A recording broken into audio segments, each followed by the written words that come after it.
Evidencias apuntan a que los científicos somos culpables de la generación de las peores herramientas de exterminio y opresión. Veamos la curiosidad de Sir Marcus Lawrence por averiguar si el núcleo del hidrógeno podía reaccionar ante otro núcleo de hidrógeno. Esto facilitó el camino para la creación de la bomba de hidrógeno. Esta bomba, como sabemos, es un arma de destrucción masiva capaz de producir daños gigantescos. O por ejemplo, el agente naranja, un químico desarrollado por Arthur Galston para aumentar la tasa de crecimiento de los granos de soya y así poder plantarla hasta en temporadas cortas. Este agente, sin embargo, se utilizó para tirarlo desde aviones estadounidenses contra la población civil, lo cual causó la muerte y deformación de más de 400,000 vietnamitas durante la agresión contra este pueblo. Por otro lado, un elemento que ha marcado todo el proceso productivo en el capitalismo y el desarrollo de nuestra sociedad desde la primera revolución industrial ha sido el empleo de energías fósiles como el carbón, el petróleo y el gas natural. Esto sin duda ha acelerado el avance de la ciencia, de la sociedad, así como el crecimiento productivo, pero al mismo tiempo provocó un desastre para el medio ambiente. Como vemos en esta gráfica, las energías fósiles han ido en aumento hasta el año 2013. En los siguientes años se proyecta un descenso, mientras que las energías limpias podrían aumentar enormemente. La combustión de las energías fósiles genera la emisión de gases como el dióxido y el monóxido de carbono, que contribuyen a producir y potenciar el efecto invernadero, la lluvia ácida, la contaminación del aire, del suelo y del agua. En esta representación vemos que en México el 80% de la energía eléctrica proviene también de combustibles fósiles.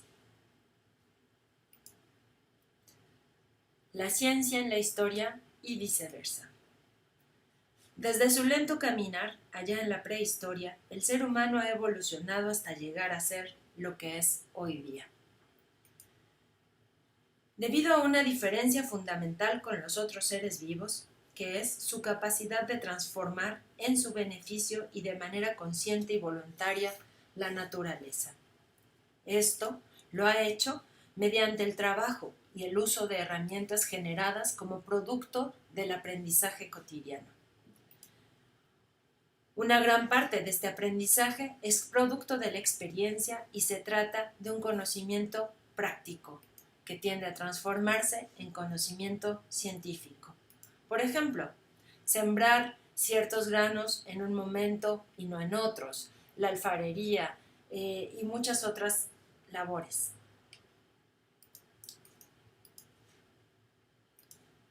Podemos entonces pensar que el conocimiento científico que tiene una sociedad en un momento histórico determinado depende del propio desarrollo social que en ese momento tiene. Van a la par. Desde las primeras lajas frotadas y golpeadas entre sí para producir una chispa y encender un fuego, o afilar y crear una punta de lanza para herir de una manera más eficiente a otro animal, hasta la revolución digital y el uso de computadoras para transformar completamente todo nuestro entorno, la historia de la humanidad es también la historia de la invención y el uso de herramientas para transformar la naturaleza. Esta capacidad de transformar el medio que nos rodea a través de su conocimiento y del trabajo es lo que ha marcado nuestra existencia en este planeta. Los humanos nos separamos de nuestro ancestro común con los simios hace aproximadamente 6 millones de años. En este momento, las sociedades eran recolectoras, comían carnes de animales muertos, vivían en cuevas. El fósil más antiguo de nuestro género tiene aproximadamente 3.3 millones de años y es en este periodo de la prehistoria en el que se observan los primeros inventos del hombre, como el tallado de piedra, la creación de lanzas, la cual a su vez desarrolló la técnica de caza. Fue hasta la aparición del Homo sapiens que se desarrolló el lenguaje, las artes, la alfarería, el control del agua. posibilitando, hace más o menos 12.000 años, que en la llamada Revolución Neolítica se desarrollaran la agricultura y la domesticación de los animales. Así, muchos pueblos nómadas se volvieron sedentarios. Ya no solo se trataba de conseguir una buena cueva donde no mojarse, sino que pasarían temporadas más largas en las tierras buenas para su cultivo. Las sociedades empezaron a organizarse con base al territorio. Junto con la agricultura nació la astronomía y sus aplicaciones prácticas, un conocimiento científico del universo que permitiera descubrir las temporadas del año, los climas, los ciclos lunares. El desarrollo de estas sociedades llevó a la especialización de los oficios y a la aparición de las jerarquías sociales. Después, sabemos, vino el esclavismo y el feudalismo. En este último, las tierras son todas propiedad del señor feudal y los vasallos la trabajan a cambio de alimentos, habitación y supuesta seguridad contra enemigos externos. Decrecen entonces los centros de población, desaparece prácticamente el comercio más allá del ámbito puramente local. Las ciencias y las artes se estancan. El mundo se encamina a su primera gran globalización. Las transformaciones productivas y del conocimiento científico de la época permitieron el desarrollo de la navegación, la construcción de puertos y muelles, caminos y bodegas. Al establecerse de nuevo contacto entre las diferentes poblaciones y culturas, se empiezan a crear escuelas y universidades para traducir y estudiar la filosofía, la aritmética, la geometría, la historia, la medicina. Poco a poco y de manera desigual, un nuevo modo de producción se va gestando: el capitalismo. Con este sistema social, la principal fuente de riqueza no residirá ya solamente en el control del territorio y sus riquezas naturales y humanas. Ahora, la explotación del hombre por el hombre adquiere características nunca antes vistas. La inmensa mayoría de las personas es despojada de sus medios de producción.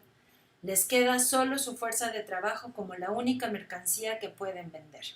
El capitalista es dueño no solo de las materias primas y las herramientas que se utilizan para transformarlas en mercancías. El capitalista es dueño de la fuerza de trabajo del ser humano, una mercancía más para él. Medido en estas escalas de tiempo histórico, de los primeros homínidos a la actualidad, el salto es exponencial en cuanto al desarrollo tecnológico, a la transformación del medio ambiente y a la complejidad de las relaciones sociales que se dan entre los seres humanos. El desarrollo de cada una de las fases históricas de la humanidad no hubiese sido posible sin el desarrollo de los conocimientos científicos y tecnológicos adecuados que le eran necesarios para cambiar. Y es precisamente por estas relaciones sociales que la ciencia y los científicos tampoco nos podemos separar, consciente o inconscientemente, del prestigio o desprestigio de nuestra actividad. Como dije al inicio, estudios que generan un conocimiento pueden ser utilizados para la destrucción del propio hombre. La imposibilidad de separar el desarrollo científico aplicado a la tecnología del desarrollo desigual de las relaciones sociales entre los seres humanos y pueblos a lo largo y ancho del planeta puede percibirse claramente al pensar los siguientes ejemplos, que son claves en el cambio en los últimos siglos. El desarrollo de la navegación, la construcción de barcos cada vez más adaptados para los viajes interoceánicos, la brújula, los avances en la metalurgia, el desarrollo de la imprenta, la invención de la máquina de vapor, la invención de la electricidad, la informática y la robotización, la generación de organismos genéticamente modificados. Todos estos son inventos y aplicaciones tecnológicas que sirvieron para volver cercano cada rincón del planeta y para el control del humano sobre la naturaleza. Sirvieron también para imponer el dominio de unos cuantos sobre la mayoría. La ciencia es, para mí, una forma de generar conocimiento sobre la realidad, algo que está ahí, independientemente de nosotros y de lo que comprendamos o no de ella. Es además una forma de pensar, de organizar nuestras ideas, lo que vemos, lo que conocemos y lo que no sabemos y nos preguntamos. Es además una forma de preguntarnos y respondernos. Más aún, es una forma de confiar en lo que hicieron y hacen otros científicos.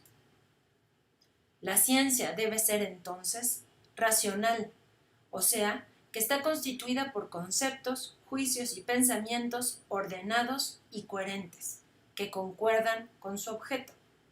Es además sistemática y objetiva, por lo que las ideas que formula están conectadas entre sí, aunque no sea la misma persona la que las generó, es decir, es un conocimiento colectivo acumulado. Es metódica, planea sus movimientos y se fundamenta en el conocimiento anterior. Es verificable, debe comprobarse que la idea es verdadera y mostrarse cómo llegamos a ella. Debe ser falible, puede ser total o parcialmente refutada. Siempre puede surgir una nueva explicación, una nueva información, y por eso puede seguir modificándose en la búsqueda de la verdad. Es predictiva, trasciende los hechos imaginando cómo pudo ser el pasado o el futuro, pero se diferencia de la profecía en que se basa en leyes e información específica.